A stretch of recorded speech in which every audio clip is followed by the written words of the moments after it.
and we are in the show. What's up, everybody? Welcome to the show. That is Mike Fuji up top. I am Al Northfleet, and together we are at the 50 with Fuji and Fleet. And today's show, we're going to be talking about the upcoming game between the Philadelphia Eagles and the New York Giants. But we're also going to be talking about a little bit more things because something is going on up there in New York with the ALCS and NLCS, and also the WNBA Liberty is in the finals. And to help us to talk about it from the fan, Lou DiPietro. Welcome to the show, Lou. What's up, guys? Thanks for having me. Yes, sir. Yes, sir. Thank you for coming on there. We lost Mike again, but we're going to keep going and keep at it there. And as I was saying, something is going on up there in New York. So let's talk about the Major League Baseball up there for a little bit. You got the Yankees and the New York Mets, and NLCS and the ALCS. What are your thoughts on the Yankees there? You know, there's a lot of chatter from Mets fans and from other fans in the stratosphere about the Yankees' road to the ALCS and to the World Series being a little easier. And that's good. They could use it based on past results. But this feels like, you know, they're up 2-0. I feel like it's going to be tough for Cleveland to win 4 out of 5 games, even with 3 of them at home. So I'm pretty confident we're going to get our first World Series in the Bronx, at least in 15 years, which is great. You know, this is a team that just, you know, it's Judge and Soto, and the offense wasn't that great for a long time. The pitching was, you know, hit or miss at points. They lost Garrett Cole for half the year, and guys just stepped up and stepped in and did things. And, you know, the way that the MLB playoffs are nowadays, anything can happen. And, you know, yeah, Houston got knocked out. Baltimore got knocked out. Kansas City was a good matchup for the Yankees at that point, coming off the Orioles series. Cleveland's a good matchup for them too. You know, the Yankees and the Dodgers and the Phillies were the 3 best teams in baseball this year, and 2 of them are in the LCS. And, you know, unfortunately, the Phillies, for y'all in Philly, you know, didn't get the job done, and it's the Mets in their spot. But, you know, you're seeing why these 2 teams were the best 2 teams in baseball over the course of 162. You know, Judge finally went deep last night, which was great to see. Finally got the big hit.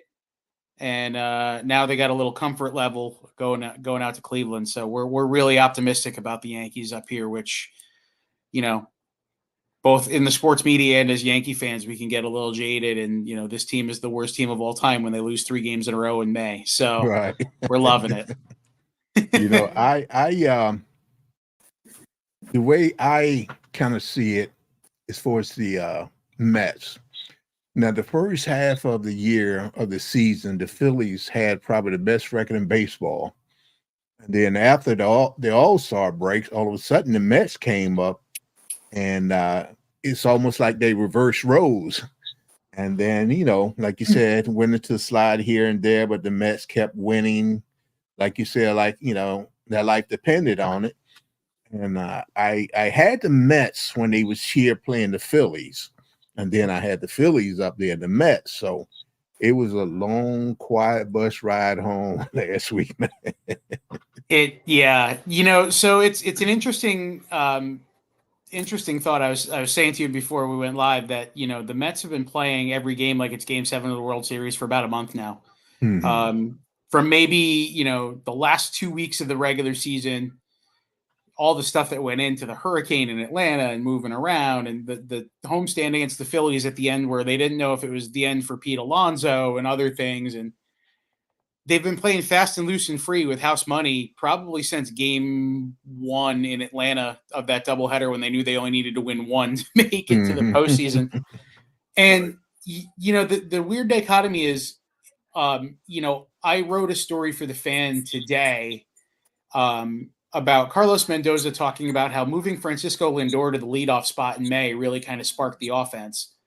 I don't remember the exact numbers, but, Lindor was hitting around 200 and 210, hitting second or third for the first month and change of the season, and he hit over 300 hitting out of the leadoff spot.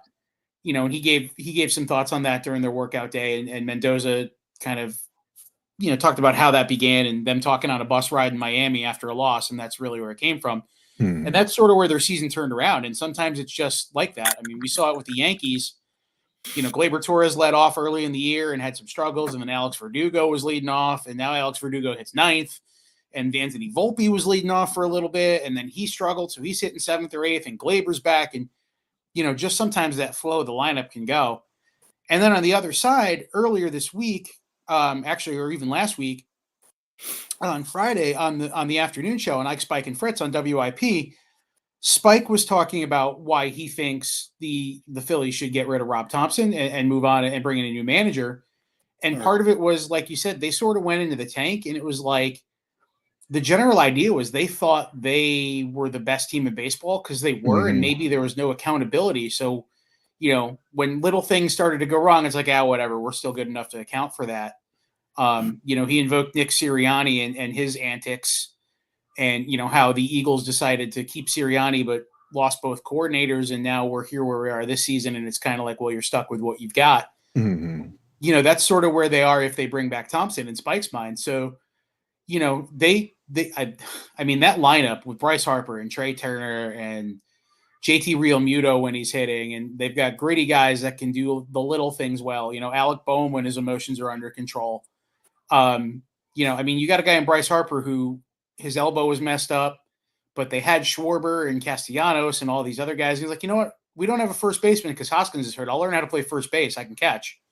Like, you had that kind of unselfish player. And, he's in that leadership role, and maybe they're just not letting they're letting the little things slide too much and just not really coming together. Whereas I think, the Mets, like, they have all bought into Mendoza and what he's trying to accomplish, and they're playing for each other, and they're playing for Grimace and Hawk Tua and Seymour Wiener and all the other random things that have sparked them this year. And, they're going to start, here in about a half hour. And if they sweep the Dodgers at home, they're in the World Series for the first time in 9 years. Who would have thought that anytime during even 2 weeks ago, you would have been like, no way are the Mets going to be here. And here we are. Like, it's just the magic. It's something in the air up here. Like you said, something's in the air. Mike? Lou, like I said, I'm dealing with the phone, the laptop, like just whatever it did. But, you're in New York covering, you're in the biggest sports market in the country. Just your perspective of working in New York, seeing with the Phillies situation. What is your take of Rob Thompson getting a contract extension, which I think a lot of myself and a lot of Phillies fans were kind of surprised after regressing for 3 years? Yeah, I having covered the Yankees specifically for the last 12 years in various capacities at a couple of stops, I have nothing but love for Topper. As a person, and I think he's a great baseball mind. I think he's a very good manager, and as opposed to Joe Girardi, who was his predecessor, obviously there, and was his, the manager here when he was the bench coach. Joe's fiery, he's this, he's that. Topper's a little more even keeled. Like I just said, I think I'm sort of surprised he got that much of an extension. I can see 1 year of like, okay, like, let's get this done. But then you also, you're looking at a lame duck manager in theory. So there's that. Yes, they've regressed the last 3 years. They've gone from 87 to 95 to 90 wins, but going from the World Series to the NLCS to the NLDS. They were the second best team in baseball and didn't get out of the first round. for themselves. They have to take a look inside themselves, and that starts with Thompson and the coaches. And, the one thing I'll say in his defense is, because as I'll say it till I'm blue in the face. There's a lot of talent on that team. If Brian Cashman didn't have the worst trade deadline of all time this season, then Dave Dombrowski did. Right. Because y'all got next to nothing out of what the Phillies did at the deadline. And I mean, the Yankees at least got Jazz Chisholm out of it. I mean, Mark Leiter Jr. isn't even on the postseason roster. Hasn't been for either round. Eniel De Los Santos was DFA'd within a month. None of the trades he made really worked out. I mean, the Yankees traded Trey Sweeney and some other stuff to the Dodgers for a guy that ended up getting cut. And Trey Sweeney was a starting shortstop on the Tigers team that made it to the, it's been a disaster of a, we'll say 11 months for Brian Cashman in terms of making moves. But if it wasn't him, it was Dombrowski. With, the guys they traded to Baltimore ended up having, decent roles, at least in the bullpen.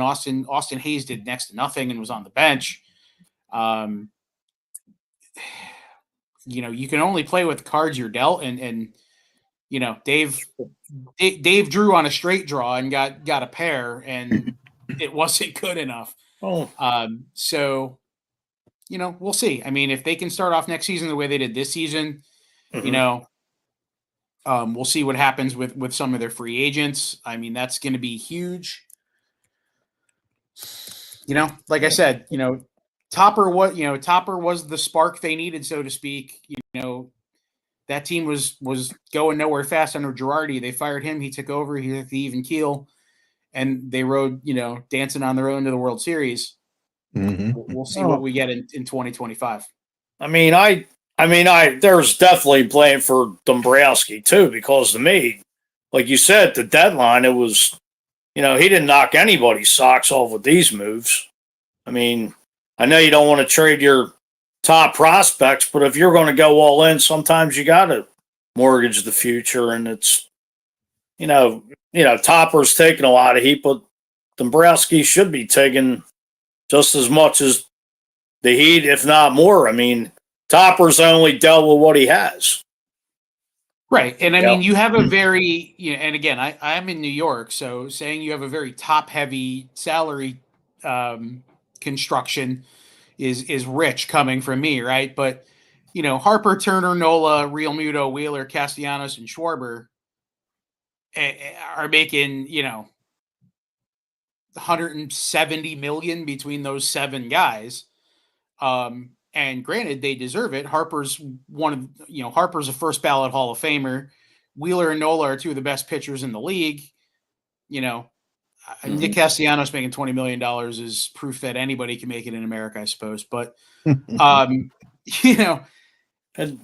it doesn't leave you a lot of room for improvement on the margins, and you've got guys, their bullpen struggled a lot.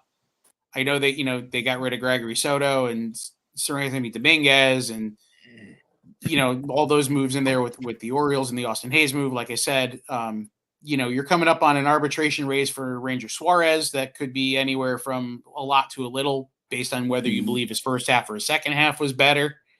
The real Ranger Suarez, you're coming up to a contract year for Real Muto. There's guys that are going to get the, Bohm's going to get a raise. So payroll is only going to get up. So, right. You need to rely on some of these guys. Like, obviously Sanchez is going to be a big part of the rotation, which helps. But if you're looking at the Phillies going out and making a big splash, I mean, they're already at, 240 plus million. There's a few guys that are getting raises. What's their big splash going to be, and where do they bring in a number 3, number 1 starter? Do they go after some of the best bullpen help, which may be the one place they should? Right. So, I mean, that's where you have to rely on some of these guys. Like, you need Alec Bohm to step up and become that guy they thought he was going to be when they shuffled everything around. You need, somebody from that Brandon Marsh, Johan Rojas kind of, group of outfielders that play alongside Castellanos and Schwarber to really kind of, okay, who's going to be the guy? Because, when you're playing Wes Wilson in the outfield in the playoffs over those guys, it's not a great look. So not to say he's not a good player either. He's a major leaguer, but there's going to be some spots where they're going to have to make some hard decisions, I think, and they might not have the flexibility to go about. I mean, you're not going to eat the $36 million left on Taijuan Walker's deal, which looks terrible. No. So he's going to be the most overpaid fifth starter in Major League Baseball, and you kind of have to deal with it unless, we've seen in years. I mean, I've seen it here in New York. It was 1 year and much less salary, but the Yankees wanted to get rid of Adam Ottavino a few years ago, so they traded a decent prospect and say, here, to the Red Sox and say, here, you guys stink. You eat the salary. We'll give you a decent prospect. Give us like some bubble gum in return, and we'll call it a day. The most egregious example, I guess, is when the Braves were taking, any salary they can get when they stunk to get some prospects. And, Brandon McCarthy hadn't pitched in a year and a half and ended up getting traded. If you can find somebody to do that, great. But otherwise, you're going to have the most overpaid fifth starter in baseball, and good for you. But yeah, next year will be an interesting one in Philly because it's the same team that's regressed the last 2 years now, coming back again for shot number 3 or 4. And where do we go from here? Okay. All right. Let's move on a little bit here. I want to talk just briefly about the WNBA. You got the Liberty and the Lynx, and they are tied at 1-1. What are your opinion on the Liberty taking this thing? Liberty should be up 2-0. Let's be fair. They had a 7-point lead going into the fourth quarter of game 1 and ended up losing in overtime. I'm not a huge WNBA guy. During the summer I watch baseball. But I will say that, the Liberty a couple years ago were terrible. We had them on Yes. Right at the end of my tenure there before I went to the Fan, and obviously they've continued now that they're at Barclays Center. And Sabrina Ionescu is a generational talent, men, women, doesn't matter which side of the sport. She's a generational talent. Brianna Stewart and Jonquel Jones. That threesome is just insane together. Minnesota's a good team too. But I think this is the Liberty's year. I think they're going to be the first New York team to parade a trophy up the Canyon of Heroes this year. Let's put it that way. I hear you. Okay, let's move on to why we are really here. Eagles Giants game this upcoming weekend. Mike, you go ahead. Well, Giants coming off a Monday night loss. I don't know what's going on with Cincinnati this year, but just seems like, Giants with 2 wins. This division's crazy. The NFL Week 7 already. It's just crazy this year, Lou. I don't, who the hell saw Minnesota 5-0? KC 5-0. Seems like, just getting to the game, the Giants defense seems to be, more so carrying the team, especially the offense. Can you basically touch on what's going on with the Giants coming into this week's preview with the Eagles? What's going on with the Giants is you're seeing exactly how important 1 or 2 players really are to them. It's a very well talked about thing up here amongst our radio hosts, Boomer and Gio especially, that the Giants are going to regret paying Daniel Jones all that money, especially at the expense of Saquon Barkley, which, yes, second running back contracts never age well, but look at what Barkley's done in the first 6 weeks, 5 games for the Eagles. Week 1, you saw what Saquon Barkley running behind a functional offensive line with at least one other weapon looked like, right? Malik Neighbors being out the other day, Sunday night, is huge because, you mentioned the Chiefs, Fuge. You remember when Tom Brady could be playing with like 3 tackling dummies, a scarecrow, and Corey Dillon, and they'd win 12 games and lead the league in offense, right? Exactly. If you don't think Patrick Mahomes is that him, you must be out of your mind right now, because they're winning they're held together by tape and bubble gum, and they're winning every week somehow. You can say the refs are helping them all you want. You can do it let's be fair. Oh. The refs can't help you that much to the point where you're, you're 5-0, 5 games into the season. The Giants are the complete opposite of that. Good. No, I was going to say, sorry, I didn't mean to interrupt you there. No, you were good. The Giants are the complete opposite of that. The Giants, one of the things, I am an Eagles fan, as you know, Mike. And so it's frustrating watching games this year, especially a couple weeks ago when Devontae and AJ were both out. Right. And, all of my colleagues in DC and the radio host there had some fun with the fact that Jahan Dotson is useless and haha. And, the Eagles have 3 great offensive weapons, 4 when you count in the running back as Barkley, but then 2 of them are out. It's like, okay, they're going to throw the ball to Goddard, they're going to run it to Barkley, or who's going to beat you? Grant Calcaterra, Jahan Dotson, who's going to beat you? The Giants for the last couple of years now have been that team where it's like, okay, now they have Malik Neighbors, great, and they've got is Wan'Dale Robinson going to beat you? Is Darius Slayton going to beat you? No.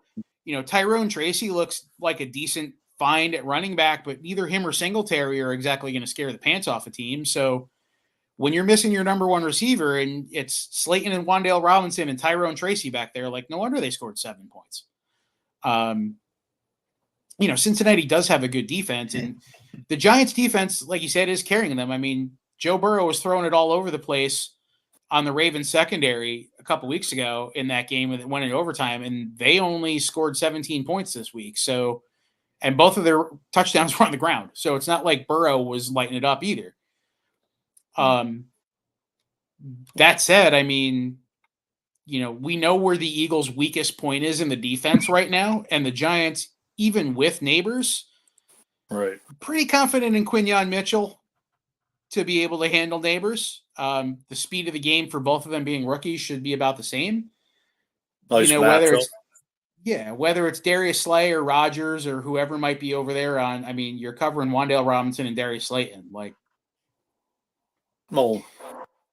and with Andrew Thomas out now, for the year. Yep, I'm gonna call this weekend the Josh Sweat game, and we'll see how well I do, because I don't know what they're gonna do at left tackle, but Fred Johnson's probably going to step in there, but they also did. I've been hearing Mekhi Becton could move over there and put Tyler Steen at right guard. I mean, I think they said Jordan Mailata is supposed to be out at least a month. I mean, Goddard's out 2 weeks. Slay's questionable, so these injuries just keep piling up. They do, and I kind of joked it was Grant Calcaterra going to beat you, and he had a great game on Sunday. So you don't want to say that he can step in, and especially if AJ Devontae and Barkley and all those guys are good. The Giants. That is the one thing that worries me as an Eagles fan and makes me think as a Giants coverer that hey, this game could be a lot closer than you think. Is that the Giants do have a great pass rush with Dexter Lawrence and Brian Burns, and whether it's Fred Johnson, whether it's Becton, who we know can play left tackle theoretically.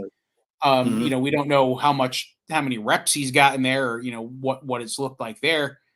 That could be a trouble spot for them. So it's going to be incumbent on Jalen and on Sirianni and Kellen Moore to neutralize that. Maybe a lot of short, what Jaden Daniels has been doing in DC. Maybe some more short screens. Maybe get guys like Dotson or Gainwell a little more involved, or Calcaterra, in these like short screens, tight end outs, kind of RPO zone read kind of stuff to one step, two step, get the ball out. Right. It may not be a huge game for AJ Brown, but it may have to not be, if that makes sense, Mhm. Right. Yeah. Well, what I'm looking at is their NFC East rivals. Even if we had all of our complements together, all of our players, nobody injured, in years when the Giants have been playing bad, they seem to play well against the Philadelphia Eagles. So that could go either way. And for some reason, it seems that whenever we play bad teams, we play bad. We play bad. down, yeah. And when you're talking about offense and defense, the Giants' defense is ranked 10, and the Eagles is ranked 20. And it's vice versa. The Eagles' offense is ranked 10, and the Giants' offense is ranked 20. So somewhere something got to give here. And I think the familiarity of them knowing each other, playing each other, hating each other. Now, I got a question for both of you guys. Mm-hmm. Do you think that this is a revenge game for Saquon Barkley? Or do you think he's that type of person to think like that? From what I've heard from Saquon Barkley, he's downplaying it. According to like the interviews he's doing, he's just, as you say, you take the team up wherever, pick them up from the link, take them to the airport. I mean, according to Saquon Barkley, it's business as usual, but I'm sure once he gets back in, Meadowlands Stadium, in that locker room, those juices are going to be flowing. Absolutely. He just wants to run roughshod. And hopefully, with all these injuries behind this offensive line that's banged up, hopefully Kellen Moore will open the floodgates and just pound the rock and let them stick it to the Giants. Mm-hmm. Lou? Yeah, I agree with Mike. If this game was at the link, maybe not. That's the fact that the first time he faces them is back at MetLife. I mean, there's going to be fans there that are still pulling for Saquon, even though he's wearing green or black, right. Or white in this case. But I mean, how can you not? I mean, we just saw this, working with our station in DC and covering some of the stuff that's going on with the Commanders. They went out to Arizona a couple weeks ago where Cliff Kingsbury didn't have the best of finishes, and Cliff brought his former Arizona State quarterback out there, and they walloped the Cardinals. And to a man, the guys that we've had on air in DC and others that you've heard at the podium all have said Cliff downplayed it, but he was feeling it, that his offense just exploded all over the Cardinals and our old friend Jonathan Gannon. But like I said, if this was at the link, maybe not, but the juice is flowing. Let's just hope the MetLife turf monster stays quiet for the day, right? God forbid, no. That turf has been bad for years. If I'm not mistaken, I believe that's where Randall Cunningham got his injury years ago. Well, he broke his leg in 1994, and that was at the old Giant Stadium. Yeah, but when Eric Allen this turf is worse. Intercept, was it? Yeah, this turf is worse. Is it? Why don't they just have like natural grass? You're the biggest market in the NFL. I think very few teams have natural grass. It's a twofold thing. Number one, it's a money thing, obviously, and I mean it's not like the Mara and Tisch families and even Woody Johnson needs cash. This next generation of field turf that's on a lot of these fields is better drainage, and they do realistically play 17 games a year over 18 weeks, plus if either team makes the playoffs. You know, there's other events there. It's, you know, and it's New York. So, I mean, you know, it's, I don't know how the weather was in Philly today, but it's pretty cold up here. It's a little right chilly now. here. Yeah. So, I mean, you know, I'm wearing a hoodie, not because it's a fashion statement, but because my wife refuses to turn the heat on until November. So, you know, it's, you know, you look at like what Pittsburgh, like, so Pittsburgh, right? Like, look at a game in Pittsburgh in November and it's a slog. You know, look at like a Notre Dame game in November and it's, you know, a slog out there in Indiana, even where it might be a little warmer sometimes. So, you know, there's been, you know, there was the complaints about the turf there after like every game. It seemed like somebody was getting a season ending leg injury over the last couple of years. And it's not the best. The stadium looks like a giant air conditioning condenser. So that's not the best either. But, you know, it's, yeah, it's just, it's better for everything in terms of return on investment, even if it's dangerous. And I mean, I laugh because I'm on a podcast here with two guys in Philly who I know are Eagles fans like myself. And the most gruesome injury I can remember ever seeing happened at the vet. And all I got to say is Wendell Davis, and you guys probably know exactly what I'm talking about. Chicago right? Bears, 1993. Yeah, I mean, the blew fact out that both knees. Yeah, and sued the city of Philadelphia in one shot. I mean, that's insane. Oh, that was like walking on cement. And I was on that field a million times, and it felt like I said, you're like walking on some. Basically, to me, they just put like a tarp over cement. That's all that was. Well, go back to 2000. Go back to 2001. The Eagles were supposed to play the Ravens in a preseason game, and around third base, like the field was like partially dug up. You know, Brian Billick at the time, the Ravens coach, and Andy Reid were out there. And, you know, Brian Billick was just going off like, we ain't putting our players in harm's way playing on this field, because you could actually see like the third base, you know, the turf over the third base itself just was like out in the open. And that's what, like, I know Davis like was trying to, you know, catch an underthrown ball, and like, wasn't it like right around like one of the bases too, or like I believe so. He blew out both knees. Yeah, ended his career.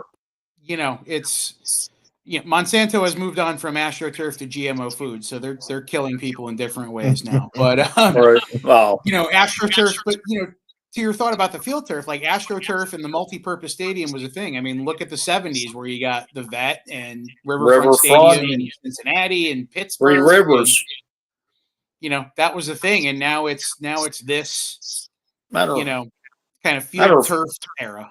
So, matter of fact, I think the Astrodome had the turf at the time too. Well, that's why it's named after, obviously. Right. You know, but you know, people know that a little bit better than they know that Gatorade is actually called Gatorade because it was invented by the University of Florida, at least. So we got exactly. That. You know, I mean, right. Yeah, I remember growing up watching baseball in the 80s, and you know, Cincinnati, Minnesota in the Dome, Pittsburgh, you know, all those the Vet, you know, Cookie Cutter Stadium. College going to games at the Vet, and it would be 80 outside and 100 in the Vet and 130 on the field because of the AstroTurf. So they were classic times though, growing up. In our era. They were, and I saw quite a few bad Phillies teams during my college days. They were horrendous. After 83, it just went downhill for 10 years.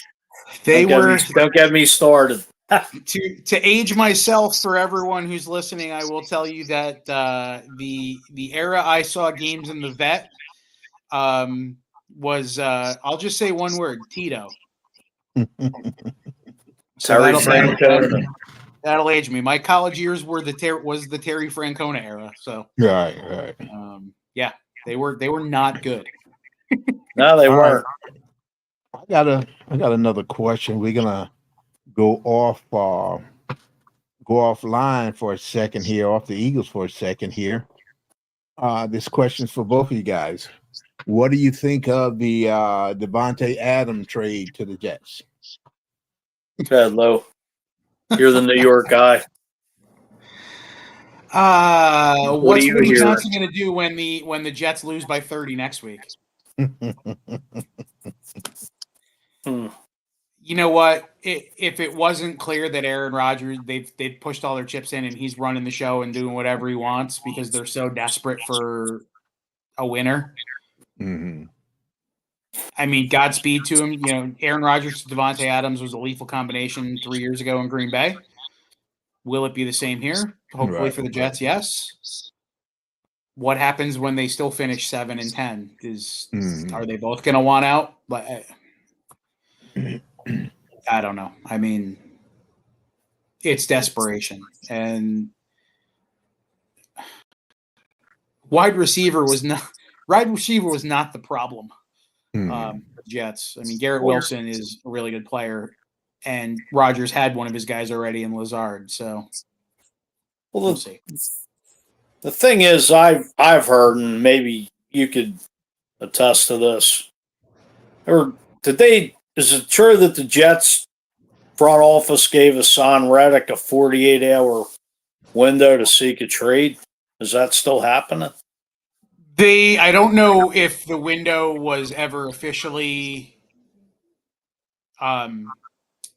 codified as 48 hours, but yeah, they gave him basically this week to figure it out because the trade deadline's in 15 days, I think. I think it's November 5th. They moved it back a week. Yeah, so they gave him the time to kind of, see what they can do and what they can get, because the longer it goes on, the harder it's going to be. I mean, we saw Devontae Adams, we saw Amari Cooper already move.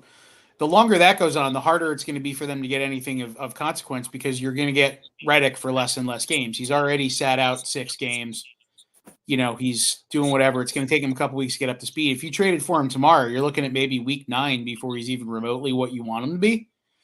And then you have him for 7 or 8 games, depending on where your bye week was. So, the longer that goes on, I mean, I would, if I were Joe Douglas, I'd be worried about my job for one. But if I were Joe Douglas, I'd be like, look, here's the deal. You have this week to figure it out. Find a team that wants you. We'll negotiate it. And if you can't find it, then you know what? Sit out the season and lose your money and be Le'Veon Bell. We don't care. And, that's what it is. Oh, he's already lost $21 million during this whole mess. And the thing that gets me about this, and people of all walks, both at work and people that follow me on Twitter or other people, ask me this all the time, especially if they know I'm an Eagles fan, because obviously he had his best season of his career, in the Super Bowl year. And it's, you look back at Le'Veon Bell, right? And he sat out the entire year and his career was never the same, but he thought he had the leverage on Pittsburgh, and he kind of did. Hassan Reddick has no leverage here. You signed that contract. You had 2 years with the Eagles. They got rid of you. The Jets never played it down with you. Right. So what do they care if they don't ever play it down with you? They don't know what they're missing, I guess, for lack of a better way to put it. Would Hassan Reddick be great in their pass rush? Sure, he'd be great in anybody's pass rush. He's an excellent pass rusher. He gets at the quarterback. Brian Mitchell even said the other day on our air in DC, he's like, you get to the quarterback, I'll deal with the BS. In terms of the Commanders needing a guy, especially now Jonathan Allen's out for the year. Right. But, I mean, the Jets, it's okay, if you've never had a steak and you buy a filet mignon and you open it and it's rancid, you throw it away and you're like, oh, okay, well, I guess I'll wait. You've never had one. You don't know what you're missing. What do they care? Sit out the whole year. Great. We don't owe you any money and you're gone. Goodbye. I think he miscalculated his leverage very, very badly. Now, also, in my opinion, if I was a GM on another team, I would be very leery about signing him, regardless of what his talent is. Well, the rumor I heard was since Aiden Hutchinson was gone for the year, a nasty injury. Hopefully, recover sooner than later. But I heard the Lions maybe going after Hassan Reddick. I mean, I heard the Jets just want him out of the AFC altogether and just ship him back to the NFC. Well, yeah. So part of it is a little more complicated than normal, for lack of a better way. And yeah, obviously, there are reports out there that the Lions reached out. Part of the parameters, it came out the other day that part of the parameters of the conditions of the trade were that, he would get the third round pick that the Eagles were getting would become a second rounder if he hit certain conditions, but could also become a second rounder if something happened and he ended up getting traded back to the NFC, because the Eagles kind of wanted to do the same thing where they just wanted to get him out of the conference. Right. So, I mean, if that changes the Jets' calculus a little bit, so be it. Obviously, yes, Detroit could use a little help there, especially with Hutchinson out. Like I said, they were talking about it as a possibility for the Commanders. He's a Philly area guy, so DC is not that, just same distance south on the on 95 than north for New York. But the thing with Reddick is, after this year, he's going to be 31 next year. Mm-hmm. Pass rushers don't usually get better in their 30s, right? Right. And 3 years, $45 million is what he got from the Eagles after a pretty good season in Arizona. Kind of coming into his own, and then his one season in Carolina where he was, equally as decent.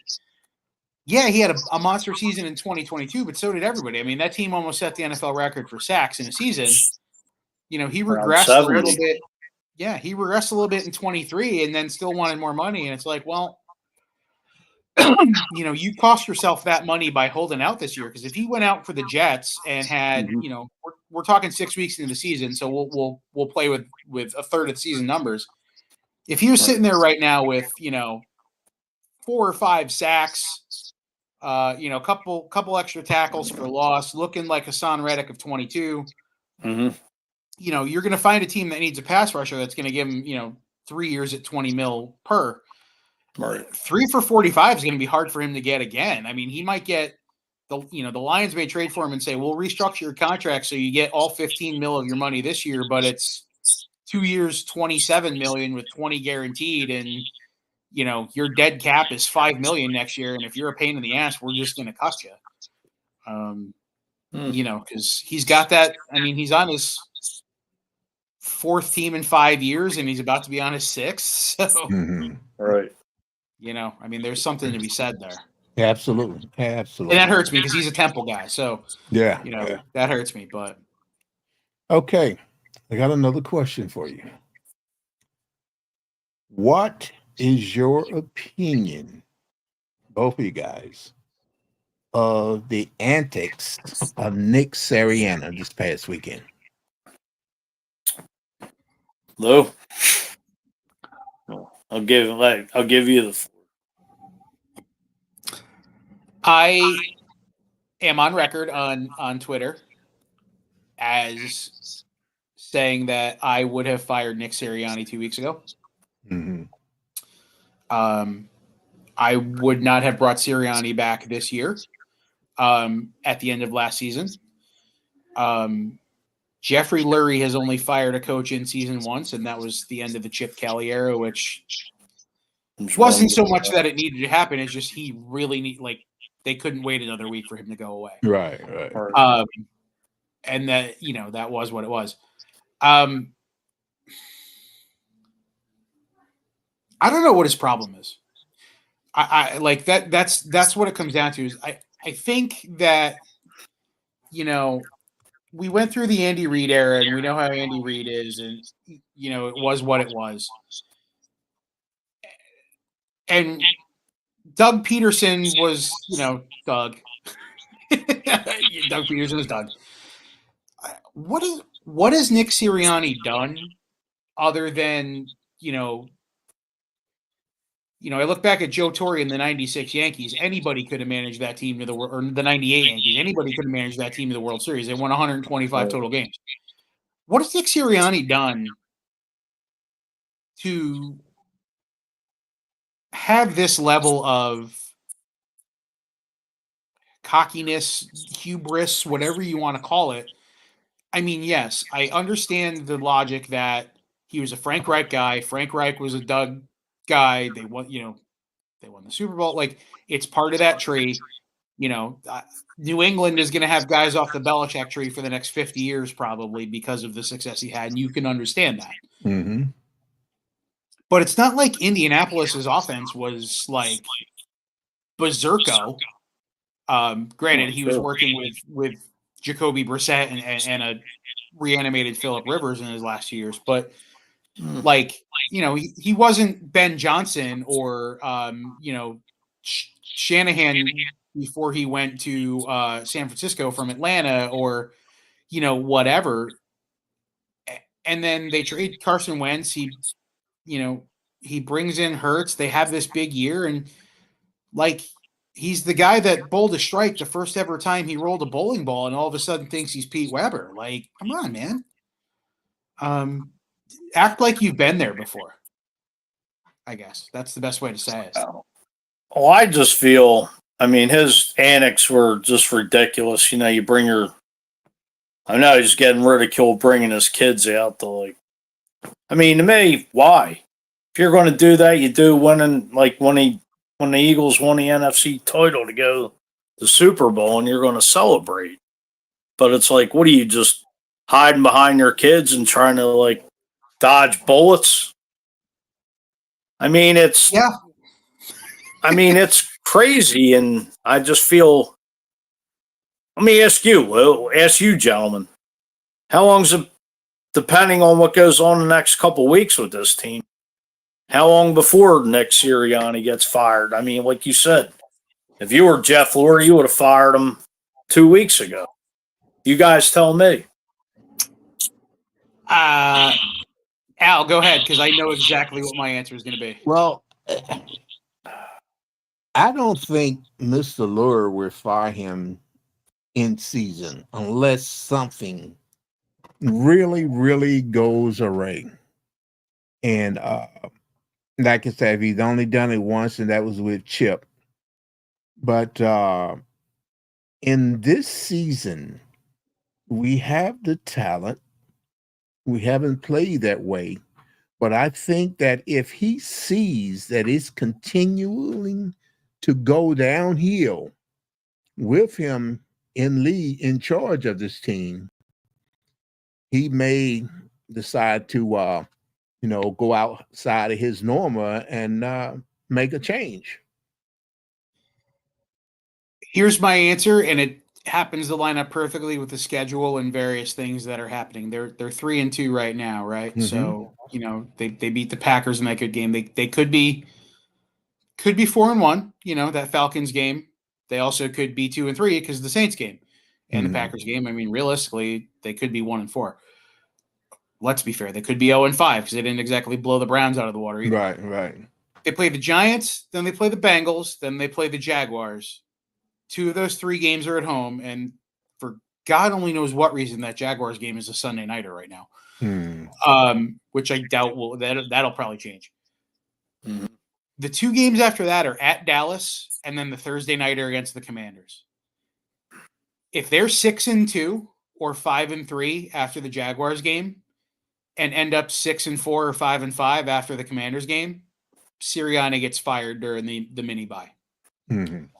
And I think that's more of a function of, 6-4 means they lose 2 of those games, especially if they get embarrassed by the Cowboys in Dallas like they did last year. Mm-hmm. And then short week coming home, Jaden Daniels, Commanders, can't lose that game. If that's back-to-back losses and one of them is embarrassing, that's going to be tough to come back from. It's especially bad if they lose to either Cincinnati or Jacksonville. If you lose to the Giants, again, they play down. you know, whatever. It is what it is. Saquon could be too amped up. Who knows? You know, I mean, the Doug Peterson return game, I mean, the Jaguars, I don't think could beat most like mid-major D1 schools right now. Right. So you got that. I mean, you got 3 emotional games in a row and 4 out of 5 with the Saquon game, the Doug game at Dallas, then the Thursday nighter against the hot new toy in the division. You lose that game after losing one of those games, and then you got to go out to LA on a long week for a Sunday nighter. Like, that's the time where, you know, I know, like you said, Al, Mr. Lurie doesn't do this, but with everything that's happened, I mean, come 20 whatever days from now, you know, 29 days from now, when that Thursday nighter's over, Right. if this is a team that's 6-4, 5-5, they have an embarrassing loss like that, you almost have no choice. And, you know, the thing about the Chip Kelly ending was, I mean, we all know that Chip brought his Oregon offense in. It worked for a little while. Then it started rubbing people the wrong way. Then he wanted to cook too and buy the groceries, and we had to get rid of him. He had to go. You know, he had his one season to do what he did. He overhauled the whole team. They lost 10 games. You have a former head coach in the NFL on your staff right now, albeit not the best record in history. I mean, the Broncos were not great in Vic Fangio's tenure. You have a former defensive coordinator in your defensive coaching roster right now. These guys know what they would be getting into. You know, I don't think Vic Fangio wants to be a head coach again, you know, for the long term at 66 or 67 years old, whatever he is. But, you know, the chance to kind of, hey, he's a PA guy. Yeah, it's a northern PA guy as opposed to a southern PA guy, but he's a PA guy. You know, coach the Eagles for 6, 7, 8, 9 games. Sure. And like you said, he's got, you know, a former coordinator there to turn to as well.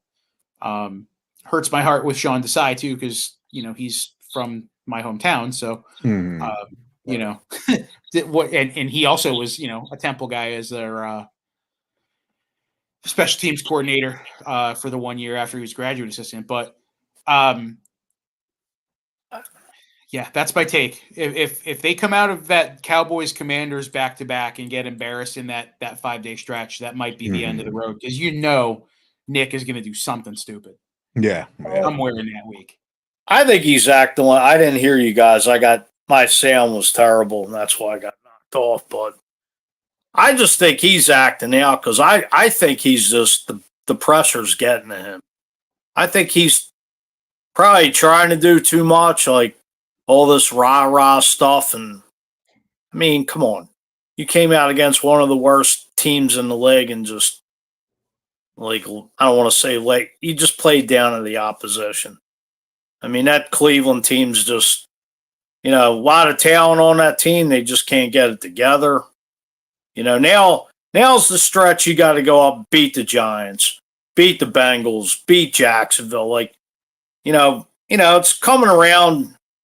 AJ was out a couple weeks, Devontae Smith. Now, you know, those guys got to step up along with Barkley and other injuries. But, you know, this is where you take the bull by the horns. And, you know, if you're a Super Bowl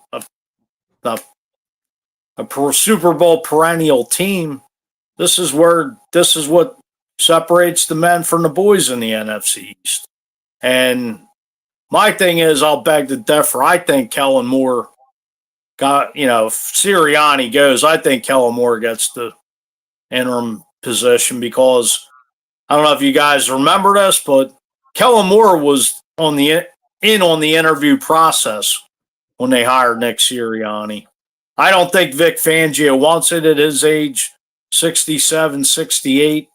You know, like you said, he's a northern PA guy. He's just here. It's pretty much why he basically took the job leaving Miami, I believe. Al? Well, as a old saying, we shall see. But Yeah, I mean, Yes, sir. they you know, got to the put one a thing good to product out. the one thing to take into account too with Sirianni, and you said the pressure's getting to him, Mike, and I think that's both prescient and indicative of maybe where he's come from. I mean, you think about the first year he came in, right, and the Doug era ends, Right. and the disappointment, and Carson Wentz and the practice squad all stars cobble their way to the playoffs, and then Josh McCown gets hurt and Wentz gets a concussion, like that was just like the crash, right? And Oh, yeah. think about this, right? He brings in his staff the first year, and they were decent, right? He led them Trying to to the think. playoffs. Trying He to led think them of to the the playoffs quarterbacks coach he had. in his first year. Well, I'm talking about after Frank Reich left. Oh, so that's where I was going. Is that you think about it, Yeah. like he brings in his staff, and it's Shane Steichen who. I'm If I thinking had the to give dog. I'm sorry. if I had to give Shane Steichen an award, I mean he's a good head coach. The Colts are doing good with what they got. If I had to give Shane Steichen an award, it's the coattail rider of the year, because if you look at Shane Steichen's resume and you look at Nick Sirianni's resume, every job Sirianni left for about 5 years, Steichen took. Didn't know that. Right? Yeah. So think about it that way, right? Sirianni was in San Diego, and then Receivers LA coach, with the right? Chargers. Yeah, he was a quarterbacks coach and then the receivers coach. Right. Then he went to the Colts as the offensive coordinator before he came here. And then he Steichen, started out in Kansas City right he before, did. because they said Andy Reid didn't. They asked Andy Reid if he wanted to retain him, and then Andy said no. Yeah, he was there Super for Bowl. 4 years, I think. Right. But so I just pulled it up just so I could read it off to you so you could see this. This is Sirianni's resume. Chargers 2013 offensive quality control. Chargers 2014-15 quarterbacks coach. Chargers 16-17 receivers coach. Then on to Indianapolis. Here's Steichen's resume. San Diego Chargers 2014-15 offensive quality control coach. 2016 through 19 quarterbacks coach. Then he was the offensive coordinator for the year before he came. So that's what, 3 straight jobs that he replaced Sirianni before Nick brought him in as his guy. Like that familiarity there in that group, like they brought in the whole new offense. Like think about whatever your jobs have been in your life, and you're a middle manager, and you move on to somewhere, and you bring 3 of your managers with you. A lot easier of a transition, right? No matter what you're trying to do, the culture you're trying to build, because those 3 guys know what you expect as a leader, right? So for Steichen to install that offense and for them to be that good that quick, I don't want to say it's not a coincidence, but like, I mean, he's been working with or around or replacing Sirianni for years. So there's that familiarity there. And then, Gannon was the D-backs coach in Indy when he was the offensive coordinator there. So again, it's like, hey, I like what you do. You know what I do. You want to come here and work for me? Yeah, cool. So yes, that's a lot of how teams are built in the real world, right? Then he loses those guys, and you bring in 2 guys in Desai / Patricia who had their own thoughts in this, and you bring in a new offensive coordinator, and things didn't. Brian Johnson didn't exactly light the world on fire, and Desai and Patricia couldn't get things together, and like when he didn't have those guys, that his boys, so to speak, things looked a lot different. Well, right. I mean, if you go back to 2021. You're 2-5. Nick turns the play calling over to Steichen. You start running the ball. You're a wild card team. You make the playoffs. Obviously, Jeff let the wrong guy get out of the building and go to Indianapolis as we're sitting here. But, I mean, once he didn't have his guys, I mean, and yeah, he got again, exposed. Like, yeah, you pick guys off the tree. You pick guys you work with. If I was an offensive coordinator and I got a head coaching job somewhere, I'd look at my quarterbacks coach and as an offensive coordinator. I mean, They're, up here with Brian Daboll, when he was building the staff, they were looking at, every possible Bills coach you could think of was a name. He didn't end up bringing Bobby Johnson down as his offensive line coach, and now he's in Washington, but he brought guys in. Nobody would have been surprised if he brought in Ken Dorsey as his offensive coordinator because he was his QB coach. Granted, Dorsey sucked as an offensive coordinator in Buffalo, but that is how teams work in the real world. But once he didn't have that, he got terribly exposed. And there's guys, maybe Fangio doesn't want it. Maybe you give it to Kellen Moore to see, hey, can this guy be the answer like next year? They're lucky in that it's not like you're turning it over to, your assistant special teams coordinator, because he's been there for 30 years and it's just like, well, stay the course. It'd be nice if Kevin Patullo was in the mix there, too, but he was drawing some head coaching shine in the rumor mill last year too. So, but again, even him, like Patullo was the receivers coach in Indianapolis. It's a whole big kind of nepotism, and it's not working out when a lot of that went away. Well, not to get off the rails or interrupt you, but I mean, the rumor was Cliff Kingsbury was going to be the offensive coordinator, but he didn't want to. Why am I drawing a blank? Eagles offensive line coach. Jeff Stalin. He didn't want Stalin. And the Eagles told him no way. So, they brought Kellen Moore in. And Jeff Stoutland should have a job for life because the Eagles offensive line has been one of the best units in the league for of course, years. Best in the business, without a doubt. Yeah. And Howard Mudd should too, just because he's Howard Mudd. But that's just my personal. I love Howard Mudd. Okay, guys, so we got just a few seconds left. I want to get your predictions for this weekend: Giants versus Eagles, and a score if you can. Lou? Yes. I'm going to go 24-16 Eagles. Okay. Mike? I think it's going to be a close one. Especially, only because of the injuries, but I think Saquon's going to go off. I don't know. I'll go Birds 23-13. Okay. Again, myself, close. I'm going to go with 24-17 simply because NFC East rivals know each other very, very well. And no matter how bad the Giants have played, we have played down to them. No matter how good we were, we have played down to down teams. So knowing each other, 24-17 is my prediction. The thing of it is, I'll say this, and this is kind of like my philosophy as far as the NFC East. Doesn't matter how good you are, and it doesn't matter how bad the opposition is. The division rivalries just light a fire, and both teams brings out the best, I believe. You always give trouble to the bad team always gives the better team just a fit.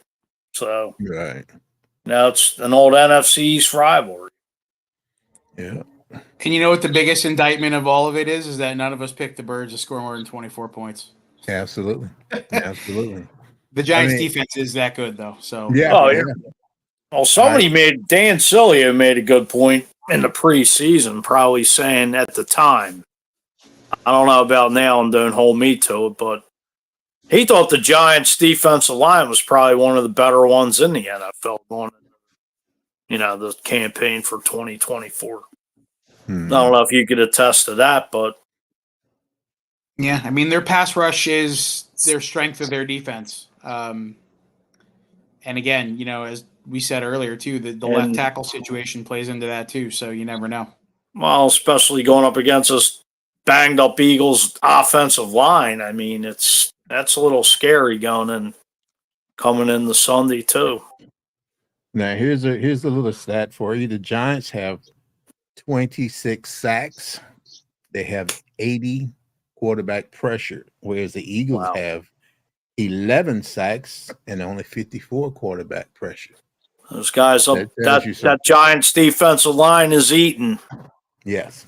And No, even if you take into account they have one more game, that's still a better per game number too. Yeah, So yeah. that's Right. They're doing their thing.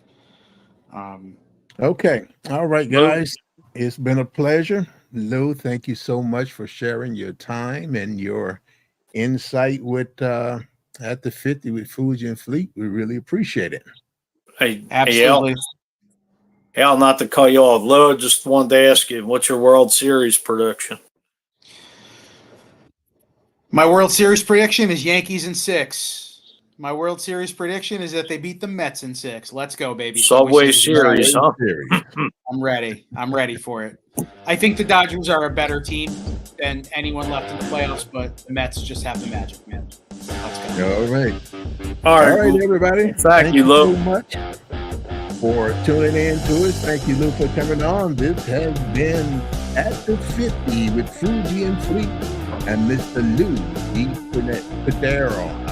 I'm sorry, I messed that name up. DiPietro. DiPietro. Thank you so much, Lou. Hey, Lou. Hey, Leo, I'm sorry. Wanted to thank Eagles Mania, Atlanta-Delphia and Northwest Bird Gang for letting us share our content on their pages. We appreciate it. Everybody have a good week. Thanks for coming on, Lou. We'd love to have you back. And go Birds. Go Birds. Go Birds. All right. Thank you, guys. Have a good night, everybody. Stay safe. Cool.